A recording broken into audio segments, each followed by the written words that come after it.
What's up, Brady? Todd, what's happening, fellas? Monday night, 7 o'clock. It's time for our weekly chat, if that's what you want to call it. Appreciate y'all tuning in. First night, I'm kind of simultaneously doing this over on YouTube and here in this group. Gonna gradually move it over to YouTube only, so be on the lookout for that. I'll always provide the link for you, so it'll be an easy find. No worries there. We're gonna start off with Clemson basketball tonight, though, and deservedly so. Excellent, big time win Saturday there in Little John. Electric atmosphere. I wasn't there, but you could tell from the television broadcast exactly how electric that atmosphere was. I remember last time Duke came to Clemson, you could hear some chants for Duke in the background, and that's never the kind of home court advantage you want. And it was not like that Saturday. You tell me going into that game, you're not going to get very much from Chase Hunter or Hunter Tyson, and Clemson's still going to win. I'd have never believed it. Duke had an excellent game plan, just totally took away, Hunter Tyson. That Duke's coach talked after the game about knowing he was the key, and that was who they wanted to put a lot of effort on defending. And obviously you could tell that was the game plan because they just totally took him out of his element. He didn't have very many open looks at all, maybe a couple. But PJ Hall just had a monster night.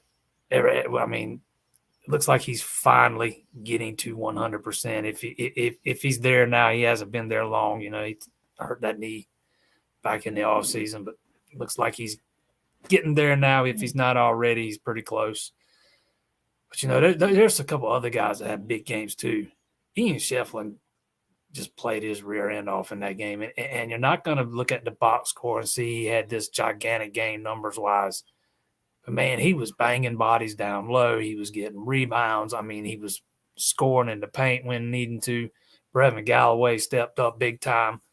And that's kind of what you need when your other guys are having an off night, such as Hunter Tyson. You need somebody to step up in their absence. That's what Clemson got. Clemson moves to 7-0 in the ACC. They cracked the top 25 today, finally, coming in at number 19 in the AP poll.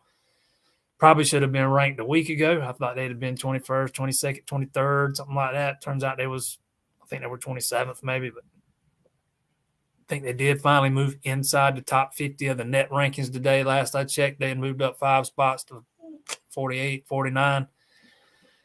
Keep winning. Those things will kind of take care of themselves. They're a little weighed down by those losses to South Carolina, Loyola, who dropped like 20-something spots on Saturday in the net rankings because those are 2 quad 4 losses. They're going to be ugly all year long. But further we get into the season, less ugly they'll be, assuming Clemson can keep winning. They got a 2-game lead right now.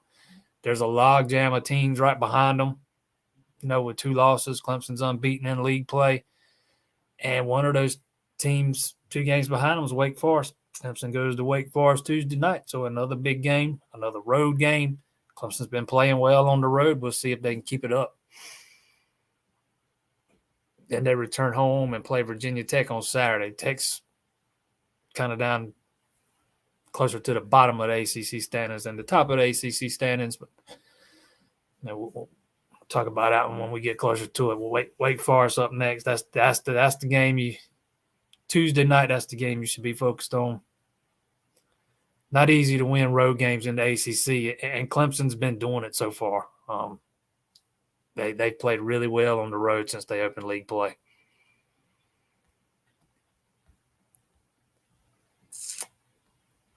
Yeah, the game's on TV tomorrow night. I can't remember what network it's on. It'll be on one of the ESPN networks or either Bally's Sports, one of the two. I'm not sure which one it is. ACC Network, ESPN, ESPN2, or Bally's. So I don't remember that right off the top of my head. Now another I think it's another 9 o'clock tip, if I'm not mistaken. Clemson's got a lot of those here recently, getting a lot of late tips. Let me look it up right quick. Yeah, 9 o'clock. Another thing I was going to touch on that I got asked about yesterday, the day before, after, we can slide on over into some football. After Garrett Riley gets hired, one of the first things I was asked was, how does this change the recruitment of Jaden Davis? And seeing as Jim Harbaugh has been kind of, flirting with the NFL a little bit. Michigan's been the presumed leader for a while now. I still think they are the leader. I think Harbaugh flirting with the NFL maybe gives Davis a little bit of pause. I'm not sure how much, but Harbaugh's staying. If you haven't seen, that's come out today. He's gonna stay with Michigan. So that's kind of a moot point now. But this is how I feel about Jaden Davis. He's been camping at Clemson since he was in grade school, 4th, 5th, 6th grade, something like that. So he'd been camping at Dabo Swinney's high school camps every summer for going on 10 years now. He knows about everything Clemson has to offer. If he truly wanted, if his heart was in Clemson, I think he'd probably have already committed by now. You got kids like Cade Klubnik, Chris Vizina already on the roster in front of him. It's not quite as clear of a path to some early playing time. But as we sit here today, I can't get any confirmation about whether Davis is going to be at Elite Junior Day on the 28th. If I had to guess right now, I'd probably say he will be. But don't hold me to that. That's not confirmed. That's just if I had to guess right now. But if I also had to guess where he ends up, I don't think it's going to be at Clemson. And to me, what will be interesting, Clemson's got one other quarterback target, Walker White. He's from the state of Arkansas, Little Rock, if I'm not mistaken. Say Clemson can't gain a lot of traction with White, who just keeps picking up more offers. More and more schools are becoming interested in him. He's a top 10 quarterback in the country. He is supposed to be at Elite Junior Day, from my understanding. Well, let's say Clemson doesn't gain a whole lot of traction with him. Who do they move on to next? Because with Garrett Riley now as the guy coaching the quarterbacks, he's going to have some input on that. He's already out on the road recruiting. They headed out today.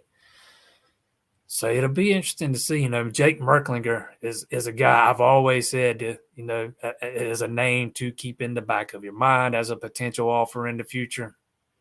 Maybe Garrett Riley coming on board kind of changes that thinking. We'll see how it plays out. But I do not think Clemson ends up with Davis. It's just a gut feeling I have. That's no intel. I think Clemson's probably, if I had to, if you put me on the spot right now, I'd say Clemson's probably is number 2, and Michigan's probably is number 1.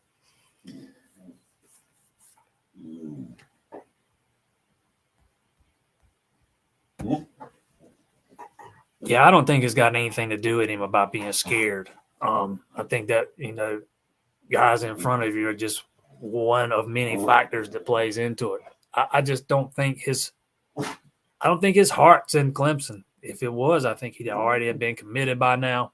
I watched him work. He's one of the guys that worked out at Dabo's camp last summer that I watched, and he's impressive, man. He's not the biggest of guys. He's got an arm. He can make the throws. He's very athletic. He's very quick. He can move. He can move in the pocket. I mean, he's a very dynamic quarterback. He seems like he would be a excellent fit in what Riley is probably going to want to do on offense. Yes, I am doing YouTube and in this group tonight. I don't know if y'all can hear my dog in the background. She's just a whining.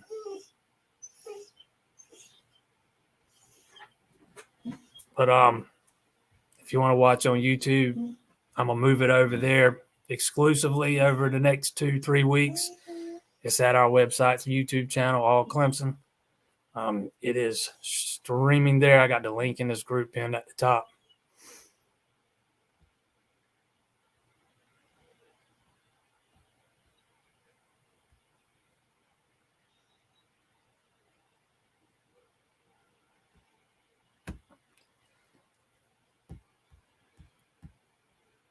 Remind me if we have a super talented speed guy as a third running back for next year. Well, obviously we know Shipley, Maffa.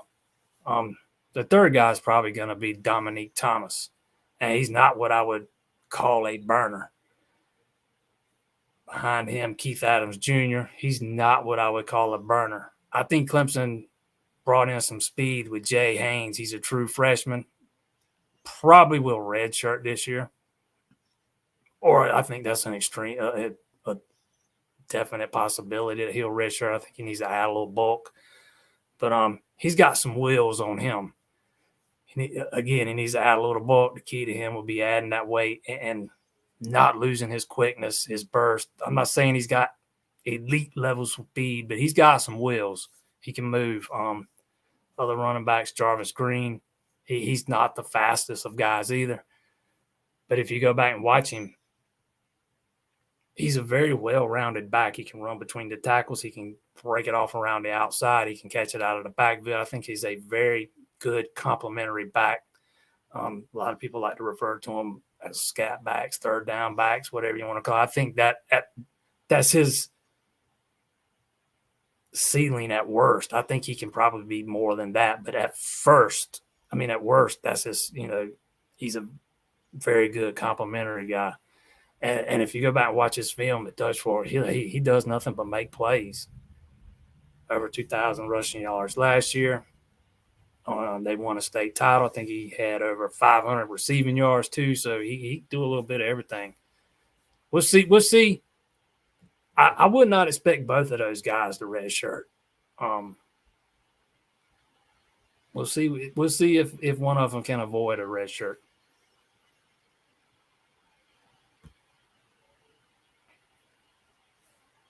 Clemson basketball recruiting. I haven't really heard much about Clemson basketball recruiting lately. Brad Brownell's a guy that really likes to fill holes on his roster with the portal. He likes to get a good blend of, how do I word this?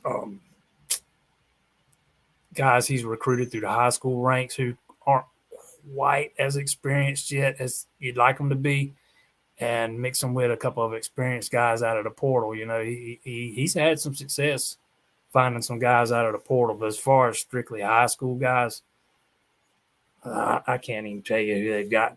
I think they've got one or two guys committed right now. I can't even remember what their names are. My memory is not nearly as good for basketball recruiting as it is for football.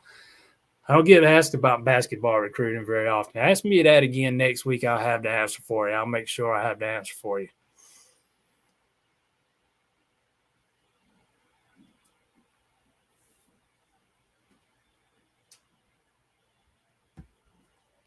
Is Hayes a burner? No, I wouldn't necessarily call him a burner. Like I said a minute ago, I don't think he's got elite level speed, but I think he's got some wheels. I think he ran – I remember seeing his time in the 100, and I want to say it was 10.9, 10.1. I can't remember. It was pretty impressive. But it's not elite level speed. I wouldn't classify him as a burner.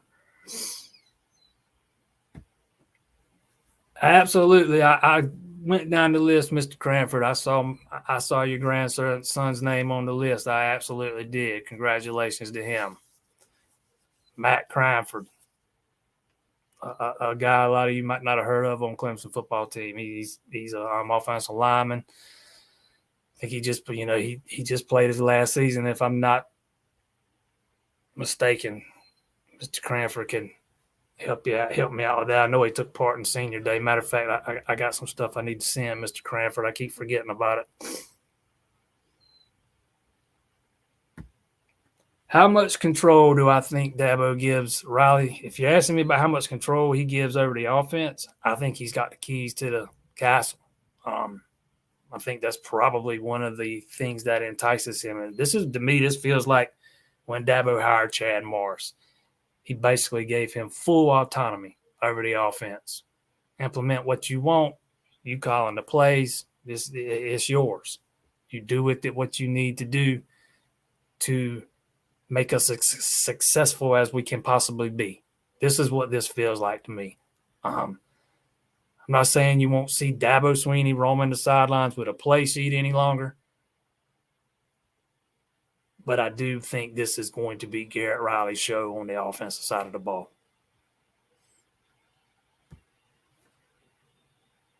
Helps cut down on all the rumors. Hey, I try to sort through some of that. I'm not always the best at shooting down rumors, but I try.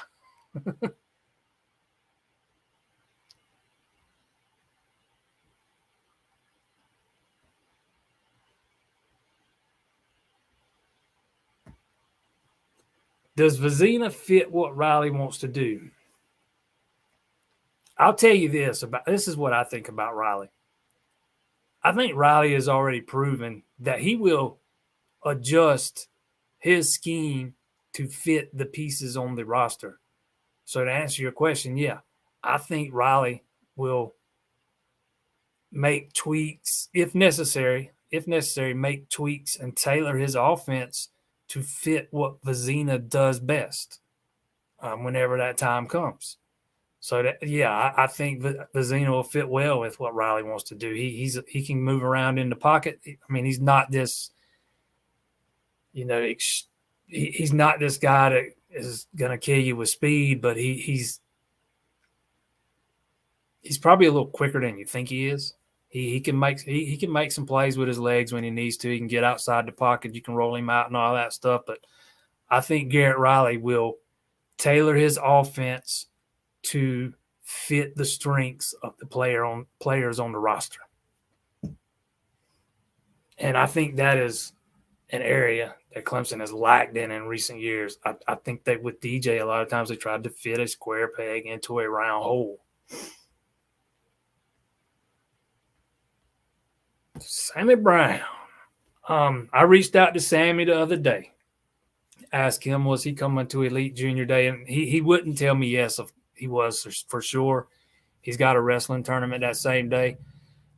I do believe he ends up making it to campus. I think that's the plan. I think there's a possibility his wrestling tournament could prohibit him from getting to campus. So that's going to keep him from telling us he's for sure coming. But I do think he'll end up being there, even if he gets there a little late. Last time I talked to him about cutting down on his list and stuff, he said he'd probably trim his list down to 5 sometime in the spring, then take some official visits in the late spring and summer, maybe make a decision before his senior season. He's one of those guys that kind of, he'll just tell you, I'll know when the time comes. And while I can't tell you if Clemson's the absolute favorite or if they're at the top of the list, I think they are absolutely one of the favorites. I'd call Tennessee another one. I think he has really bonded with Wes Goodwin. I think it was the last time I talked to him that he told me he actually saw a little bit of himself in Wes. I kind of got him to go in a little detail about what he was talking about because that intrigued me. But, they're both avid outdoorsmen, and I think that is something they had bonded over during this recruitment. It doesn't have to be all about football. They talk about stuff off the field, and both of them like to hunt and fish and that kind of stuff, particularly hunting. And that's something that they get into a lot of. Ryan Wingo. I have not heard that he is coming to Elite Junior Day.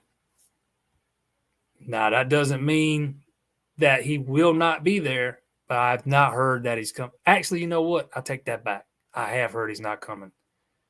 He's going to be somewhere else that same weekend. I want to say it's Colorado, if I'm not mistaken. I really do need to start taking notes before I start doing this stuff. But I think he's going to be in Colorado the weekend of Clemson's Elite Junior Day. But I do know he's going to be somewhere else.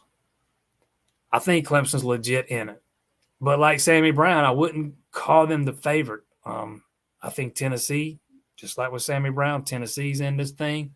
We'll see how much traction Colorado gains if he indeed gets out there. But this is a kid. He's one of the best players in the country. If you got a guy on offense that I would hope Clemson can land, is him. He's one of those dynamic receivers. And while I do think Clemson's wide receiver room, I like the makeup of it better now than I did, let's say, to compare 2 years ago. He brings a whole different kind of skill set. You know, he's on the level from a sheer talent wise, and I'm not saying his playing style is like this kid, but just from a sheer talent level, think T. Higgins or Sammy. You know, he's that talented.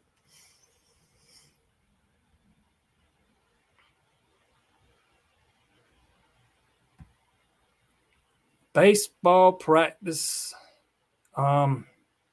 starts one day next week, if I'm not mistaken. Hold on, I got that right here. I can tell you.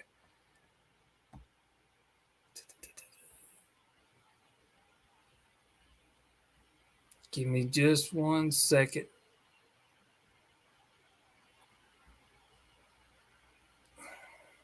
Because I actually asked about this.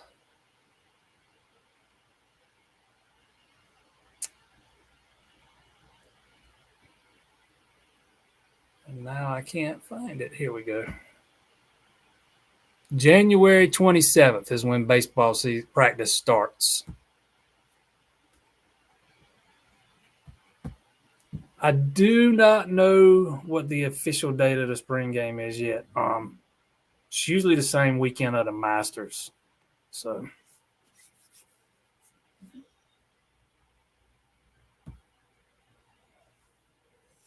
no, Clemson is a couple of players over the 85 as we sit here today. But you don't have to go out and cut anybody. You don't have to be at 85 until fall. I would fully expect there to be more attrition after the spring. You don't have to worry, and you're not going to have to worry about any of that stuff. But let's say there's not. The only former walk-on in my count is Dominique Thomas. So let's say you're still 1 or 2 over come fall. I imagine he's not going to have a scholarship. I mean, that's one you might have to say, hey, we don't have one for you this year because walk-ons, they kind of do them year to year. But Clemson's not going to cut anybody. You know, when they're not going to call somebody in and say, hey, you got to leave. That's just not how they do business.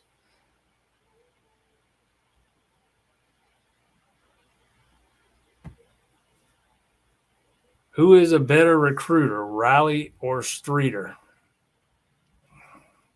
Look, that's hard. I mean, that's really – but Riley just won the Broyles Award. So, I mean, if we're going to sit here right here today, I'm going to say Riley's probably the hotter name on the recruiting trail right now. But, I mean, make no mistake, Streeter played a big role in bringing guys like Trevor Lawrence to campus and Klubnik to campus and Vizina to campus. I mean, that's not to undercut Streeter or any contributions he made, because he made a heck of an impact in bringing some of these quarterbacks in. And from my understanding, you know, the Klubnik and Vizina were both extremely disappointed to hear about his firing.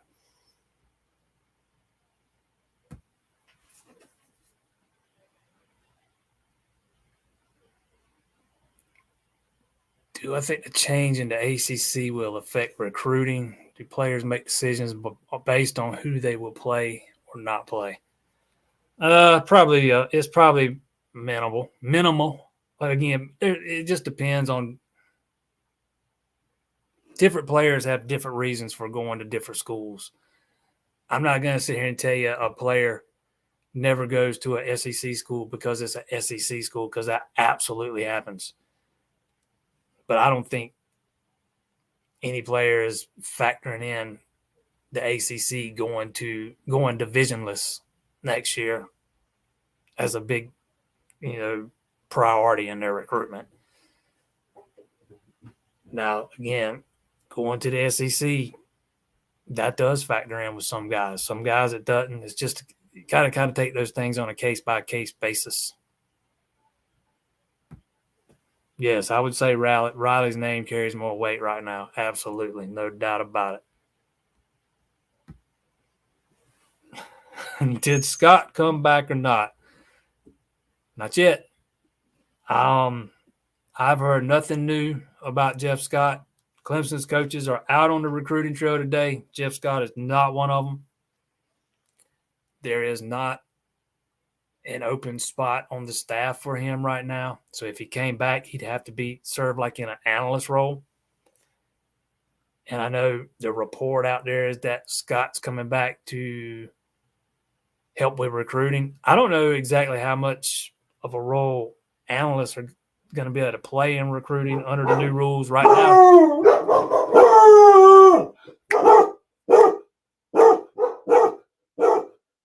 Penny. I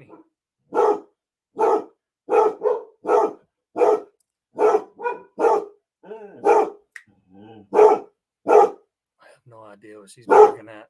But right now, if you're an analyst, you can't go out on the road and recruit.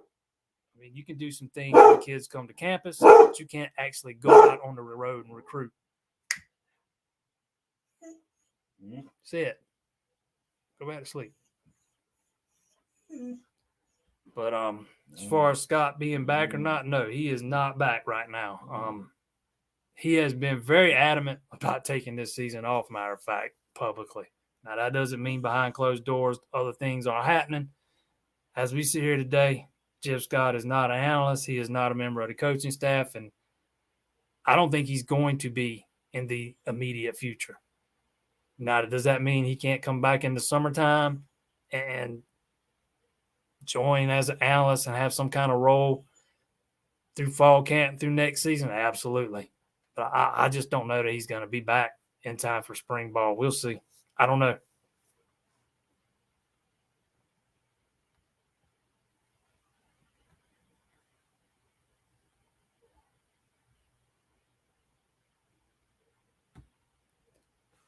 What is the biggest question for Clemson's defense next year? Defensive end. To me, it's the depth at defensive end. Yeah, you got XT coming back. Yes, you got Justin Mascol coming back. But what about behind those guys? They can't play every snap. What if one of them can't stay healthy? It's been a while since XT's played a full season. What happens in that scenario? Where are guys like Zaire Patterson, Cade Denoff, who have been with the program, 2-3 years now, and we haven't seen much of them yet? Where are they in their development? What kind of role does incoming freshman Peter Woods play? He projects inside at the collegiate level, but I think he is absolutely capable of playing on the outside too. So he's a guy that can get a look at in.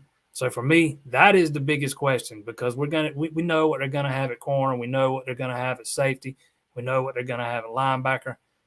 It's the depth at defensive end. Do they have enough quality depth?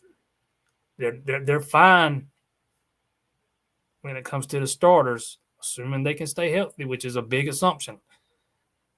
But behind those guys, what does Clemson have behind those guys? And I do think that is a position Clemson would have looked to address in the portal had some more guys left instead of come back.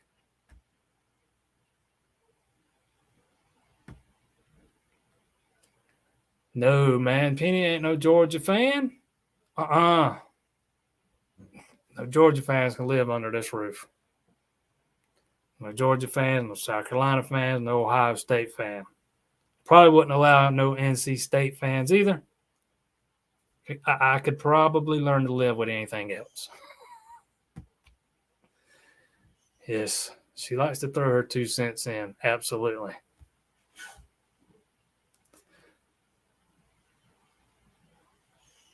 All right. I think I got everything. Anything else before we jump off tonight? Since we just did one of these Friday, I'll cut a half hour tonight.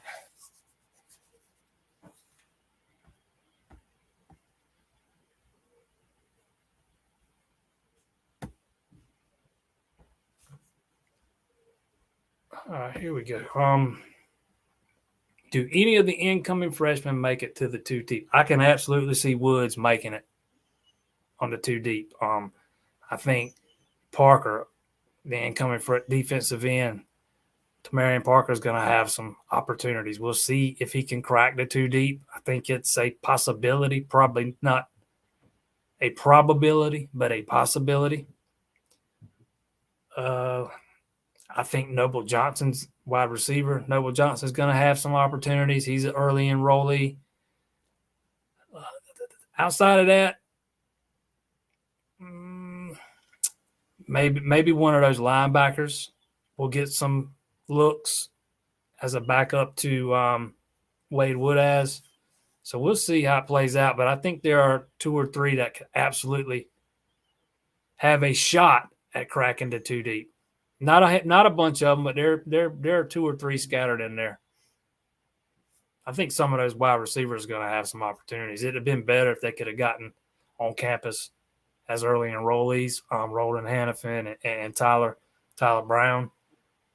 But Noble Johnson is one that did get to campus early. So, I mean, we saw Antonio Williams make an impact, and he was not an early enrollee last year. It just doesn't happen very often.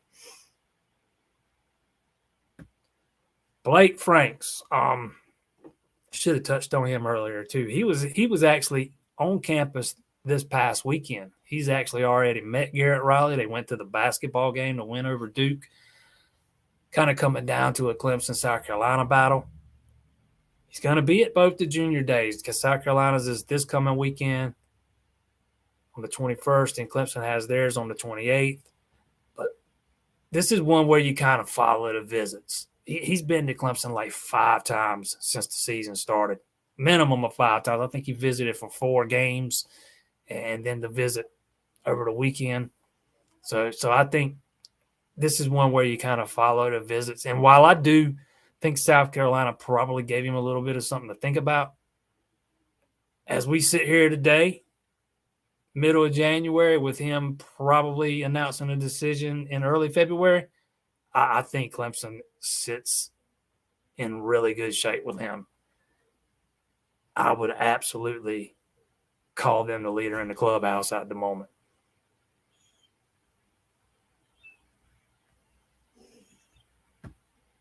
Tyler Venables does have another year, yes.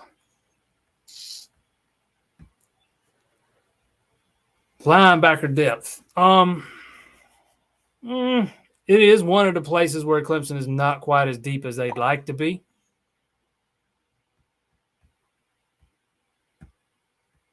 But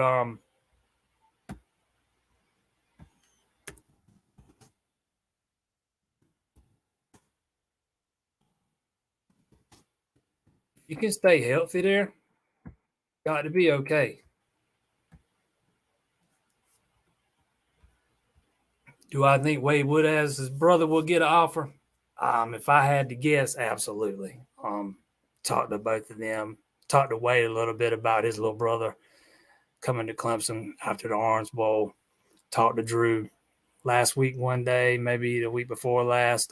It's the offer he wants. He's coming for junior day, so I would absolutely bank on him getting an offer at some point. We saw what Wade did last year, and I would say that his younger brother is probably a little more polished than he is right now, a little bit further ahead than he was going into his senior season. Heck, even Wade would tell you that. He flat out said his brother was much further along than he was at this point in his high school career. So I fully expect Drew to probably get an offer at some point.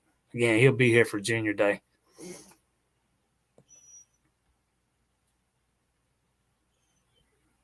All right. I think I hit them all. With that, I will see y'all next Monday. Hey, don't forget, I'm starting to move this thing over to YouTube. Might want to start getting a little practice and watching it over there, because week or two from now, that's going to be where it's at exclusively.